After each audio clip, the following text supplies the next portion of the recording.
students from University of Dhaka have gathered in a powerful protest against the Palestine genocide, a term that has been reverberated worldwide as the Palestinian people continue to face systematic oppression. আসলে আপনারা জানেন যে বর্বরচিত হামলা মানে এই ধরনের হামলা আমরা গত শতাব্দীতে আসলে দেখিনি। As the global community watches, silence from the many powerful nations, particularly in the Muslim countries, has been deafening. While protests in cities worldwide demand justice for Palestine, the lack of a unified and forceful response from Muslim majority countries raises critical questions about international solidarity and the role of political alliances in shaping the course of history.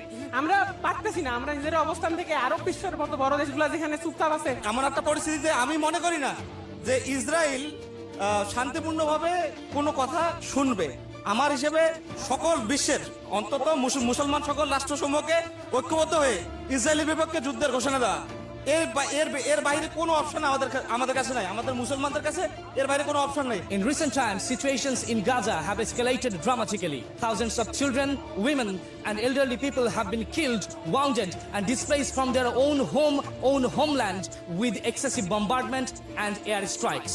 অন্যান্য বিশ্ব মুসলিম তারা নিশ্চুপ এবং নীরব ভূমিকা পালন করছে। আসলে এটা মুসলিম হিসেবে আমাদের জন্য অত্যন্ত দুঃখজনক একটা বিষয়।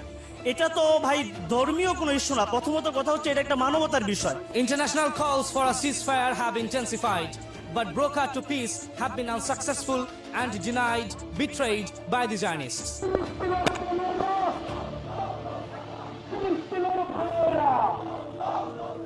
Dear world, please do not stop raising your voice. Come up and join the march. Let not humanity die. Free, free Palestine.